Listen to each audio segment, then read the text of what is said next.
Margie. What's the big surprise? You sure sounded excited on the phone. Well, suppose we start at the beginning.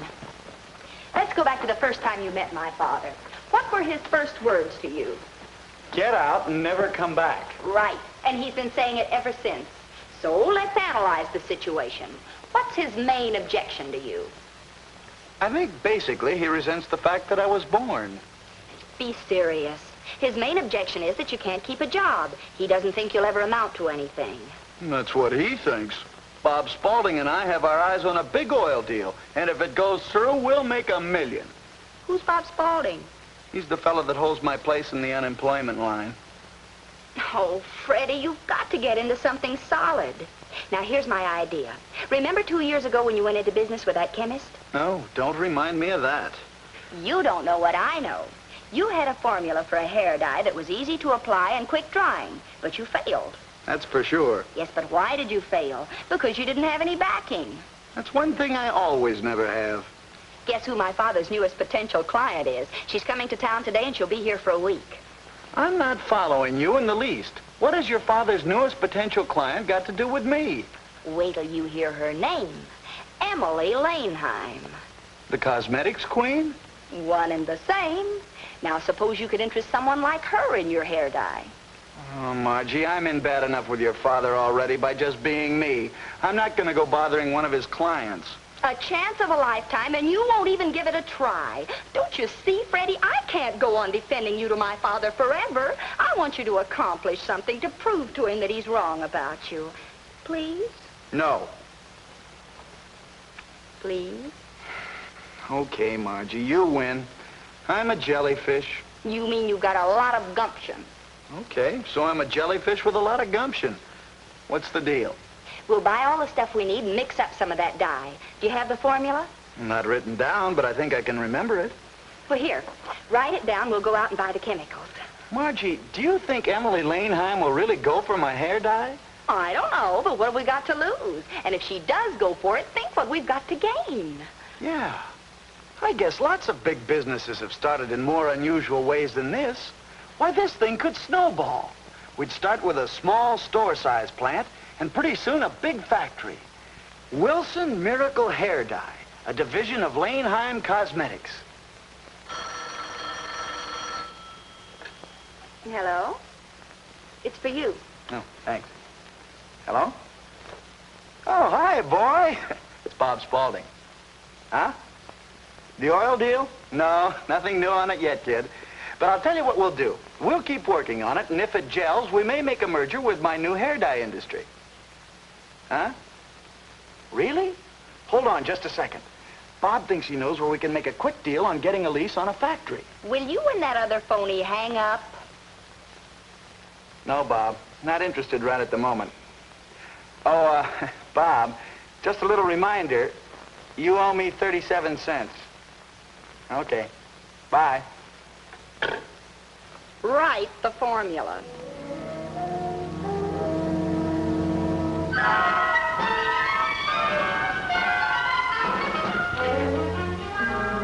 Oh, hi, Mr. Honeywell. I talked long distance with Whitlock. I think he gave me a tip that'll help us with that Emily Lanheim deal. Oh, what is it? She's a pushover for the continental approach. You know, what a lovely soft hand you have. And it smells so fragrant. It ought to. I use nothing but Emily Lanheim's hand cream. It's the only cream in the world containing sheep dip. Cut the nonsense. This is serious. Don't worry, I'll be at my continental best. Fine, all right, fine. Yes? Miss Lanheim is here to see you, Mr. Albright. Good. Send her right in. This is it. Ah, Miss Lanheim. May I introduce myself? I'm George Honeywell. Charmed. Oh. My, what a lovely soft hand, and so fragrant. This is our executive vice president, Vernon Albright. Delighted, Mr. Albright. Lovely lady, I am unworthy. Won't you step into our humble chambers? Thank you very much. Would you care for a mid-morning spot of tea, Miss Lanheim, or perhaps a small bowl of steaming borscht? Both are very continental. No, thank you, gentlemen. Mr. Albright and I are in favor of anything that's continental. I've forgot to introduce Sir Hugo MacDonough. Sir Hugo MacDonough? Yes, Sir Hugo. He's my prize show feline. He hasn't failed to take top honors in 5 years. I'm entering him in the international show while I'm here. You two gentlemen are going, of course. Oh, of course, of course. Mr. Albright and I wouldn't miss a cat show for anything. Oh, we certainly wouldn't. What a gorgeous animal. Mr. Honeywell, have you ever seen a cat to compare with Sir Hugo? Soft, white, and lovely. Oh, this is very amusing. Amusing, Miss Laneham? What do you mean? You two gentlemen being so continental, and also being such cat lovers. It seems to me that every new business acquaintance I encounter has the continental approach and also loves cats. You know, it often occurs to me that someone must telephone in advance and tell them how to act. Someone telephones in advance? Oh, that's wonderful. You have a keen sense of humor, Miss Laneham. Yes. A keen sense of humor. Well, Miss Laneham, let's talk about your account. We're very anxious to have you as a client, dear lady. Perhaps Miss Laneham doesn't want to talk business since she's just arrived. Maybe she'd like a little entertainment. That's an excellent suggestion, Mr. Honeywell. I know a little French restaurant with all the old world atmosphere, with musicians who play French music as it should be played by true Frenchmen. No, thank you, gentlemen. I have some shopping to do. We'll discuss business tomorrow. I simply wanted to meet you this morning. Splendid, Miss Laneham, splendid. And have a pleasant shopping tour. I suppose Mr. Honeywell and I pick you up this afternoon and take you over to my place. That's an excellent suggestion. We'll have a cocktail and then go to dinner and a show. Sounds exciting. Oh, dear, I can't take Sir Hugo shopping. Crowds upset him so. Isn't that a shame? Now, we don't want you to be inconvenienced in any way whatsoever. Service is the byword of Honeywell and Todd. You won't have to worry about Sir Hugo. If there's anything that Mr. Albright loves is to have a cat to take care of. I'll consider it an honor. Oh, wonderful. And I know my baby will be in safe hands. Au revoir. Au revoir. Au revoir. Au revoir. If there's anything Albright loves, is to have a cat to take care of. You'll take care of it because I said so. Now, don't forget who's the boss around here. And don't you forget how important I am to this outfit. I've often wondered what you'd do if I said I'd quit.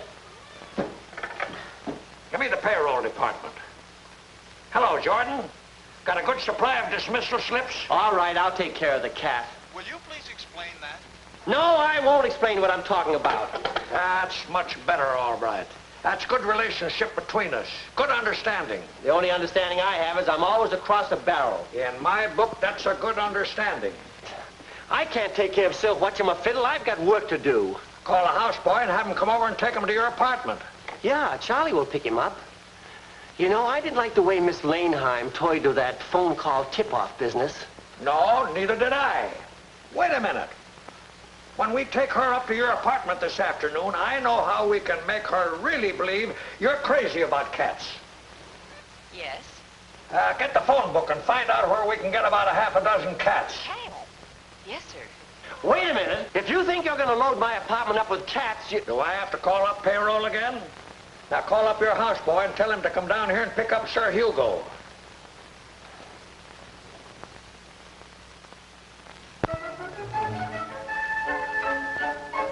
Easy with that stuff. Only 2 drops per quart, and that's the limit. Well, what would happen if you used more than 2 drops? Well, I'm not sure, but the fellow I worked with on it before in my father's garage dropped a bottle of it, and that's when we decided to go out of business. My father asked us to quit, too, what with his garage and car gone.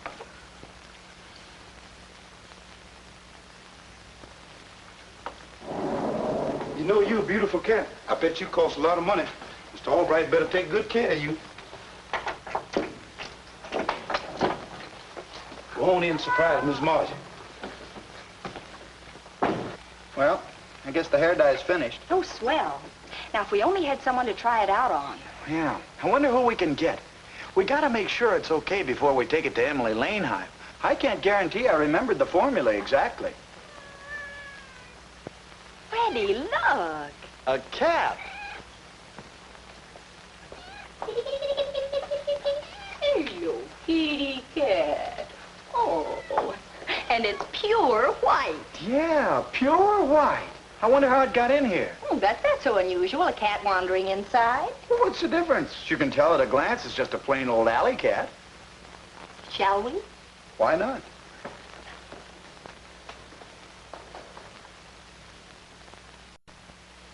$10, $11, $12, $13, $14, 15 seconds exactly. Okay, let's have a look. It worked! Oh, Freddie! And it's completely dry. And it didn't hurt one little bit, did it? Listen to her purr.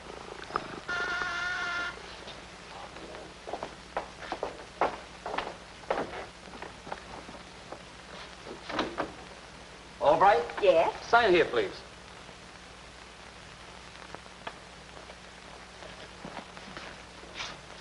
Where'll I put 'em? Oh, what are you delivering? What's in there? Kittens. Kittens? What is this, National Stray Cat Week? Oh, you must have the wrong address. No, I haven't. Ordered by Mr. George Honeywell of Honeywell and Todd for Mr. Vern Albright. Where'd you want 'em? Well, in there, I guess. Mr. Honeywell must be playing a gag on your dad. Sure, that's gotta be the answer. Mr. Wilson, Oh, yes, Charlie? how did my little joke go? Your little joke? Yes, I thought it'd be kind of funny putting the cat inside without Miss Margie knowing about it. Oh, so you let the big white cat in the apartment? Yes, sir. Mr. Albright told me to. It's my own idea by not telling Miss Margie. Mr. Albright, what does he have to do with this? Well, you better tell Miss Margie to take good care of that cat because it's a special show type of cat. And Mr. Albright's responsible. It belongs to Miss Laneheimer. Miss Lane, Margie! Now, what did I say to make him act that way? Margie! What's the matter with you? The cat! The cat! You'll have to excuse my friend. He's very excitable. Margie, you've got to listen to me. The cat, it belongs to Emily Laneheim. Emily Laneheim. It's a show cat. A show cat? Where'd you put him? What'd you do with him? Well, he's gotta be around here someplace. Kitty! Kitty.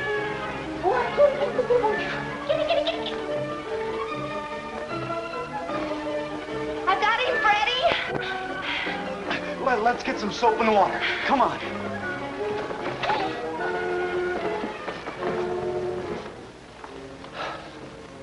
I'll have my daughter mix us a little cocktail. You gentlemen certainly are hospitable. Nothing's too good for you, Miss Laneheimer. And I will find you a little friend. Why don't you take Miss Laneheim in the living room? I'll look for Sir Hugo. Sir Hugo! Here's Sir Hugo. Sir Hugh. Hi, honey. And you. Hi, Mr. Albright. Hi, Dad. What do you know? Come on, I want you to meet Miss Laneheim.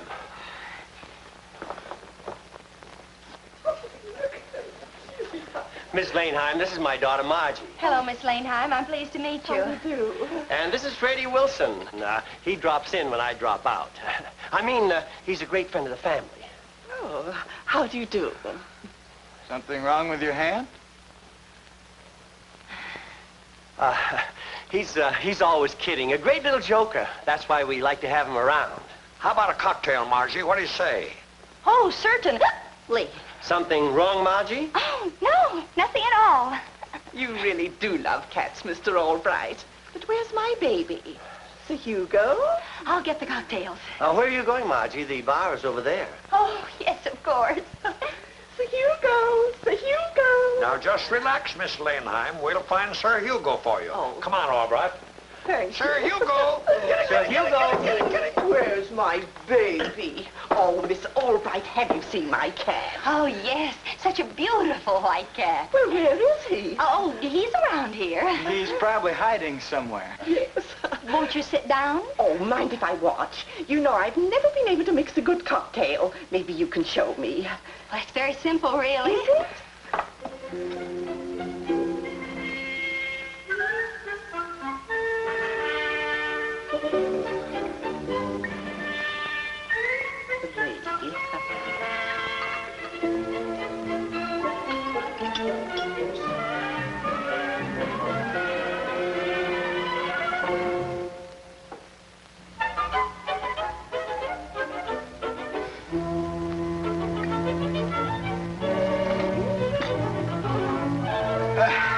The secret's in the shaking. Quite.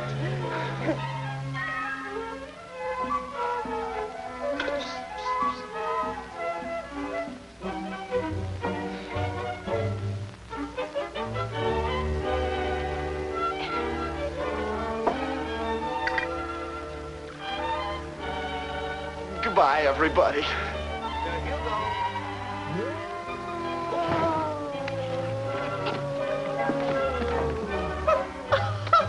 I know where my baby is. I bet you don't. Thought you could fool me, huh? Oh, I'll take him now. Dear my itty bitty baby, my itty bitty baby, miss me. Oh.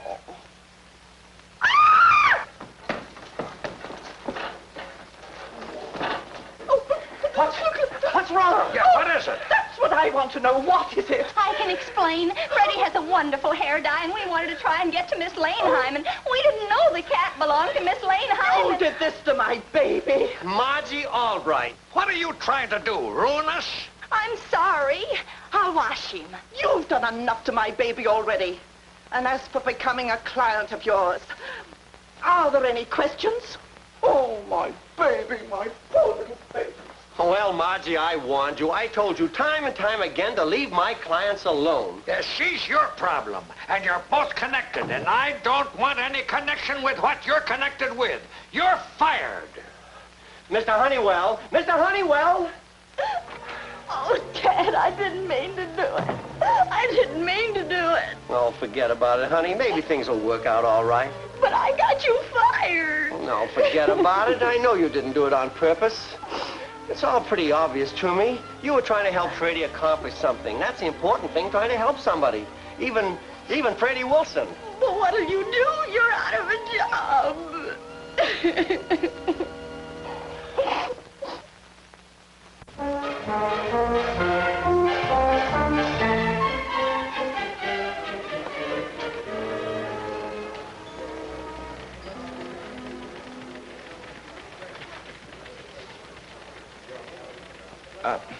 Hi, Mr. Albright. Oh, hi, Freddie. You're not sore at me?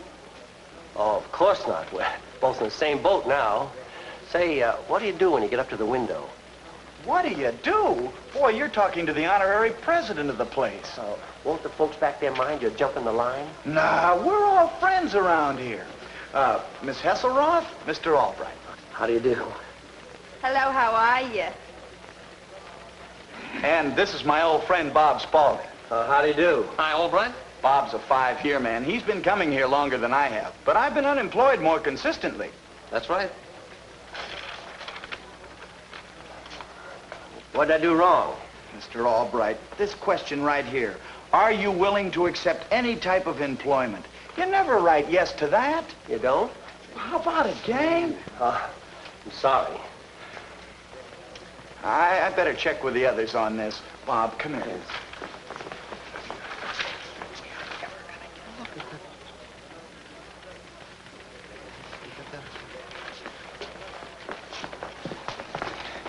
Hold your back like this. I don't understand. They always get the newcomers on that question. There isn't time to explain, so please hold your back. Next. Hi, Don. Well, if it isn't Old Faithful. Mr. Albright here is a personal friend of mine, Don. Oh, a friend of yours. Welcome to the club. Nice to meet you. You might just well start thinking of me as an old friend. Because if you're a pal of his, we soon will be old friends. Oh, what kind of work do you prefer, Mr. Albright? Nothing too heavy. He's got a bad back. What's wrong with your back? Kidneys. Dad, Freddie? Honey, what's the matter? I don't know, but Mr. Honeywell just called. He says everything is forgiven and he wants you to come to the office immediately. He wants me to come to the office? Yes, and he wants you too. Me? Mm-hmm. All right, come in, come in. Welcome back to the company. And I want to welcome you as the newest member of our firm. And I want you all to know how happy I am for what you did to Sir Hugo. You aren't angry? Not if you permit Emily Laneheim Cosmetics to distribute Mr. Wilson's perfectly phenomenal hair dye. Seems nothing they tried would remove the dye from Sir Hugo. Oh, he'll be all right. He'll be white again when his fur grows out. By that time, we'll have Mr. Wilson's miraculous discovery on the market. You mean it's really good? Good. If it works on human hair half as well as it did on Sir Hugo, it'll revolutionize the hair dye industry. Well, what do you know? This is wonderful. Freddie, I always said you had what it takes. Now then, Freddie, my lad, hand over that formula. Oh, sure, Mr. Honeywell. Just a second. As long as Freddie's the only one who knows the formula, that puts him in the driver's seat, right? That's the kind of big business teaching I learned from my father. Albright, you talk too much. Don't worry, Mr. Honeywell. Margie, hand that formula over to Mr. Honeywell. Possession is 9 points of the law. I learned that from him, too. Surely you want the dye put on the market. Oh, sure we do, Miss Langeheim. And it's no reflection on my father and Mr. Honeywell, but if I don't look after Freddie's interests, he'll wind up in the bottling plant stuffing corks. Yeah, and right now I'm really in the driver's seat. Make me an offer. Now you listen to me, Freddie Wilson. Light me. Light him.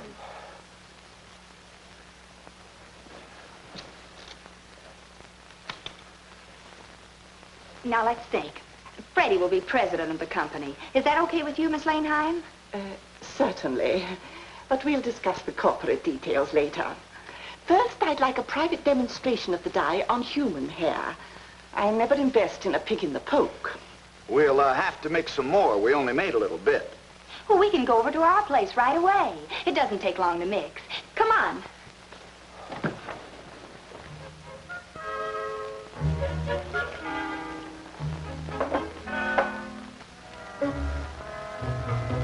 This is the one you gotta be careful with.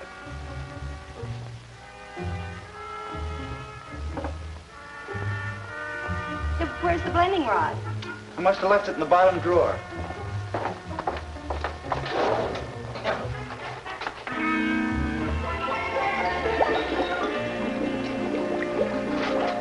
I don't see why we have to try it, Miss Langeheim. After all, hair dye mainly is intended for women. There are various types of human hair, and we have to be sure. What sort of investment counselors are you? Surely if I'm willing to act as a guinea pig before I invest, you should be too. Good thinking, Miss Langeheim. Good thinking. The beauty of it is it only takes 1 minute to apply, and it's set in 15 seconds.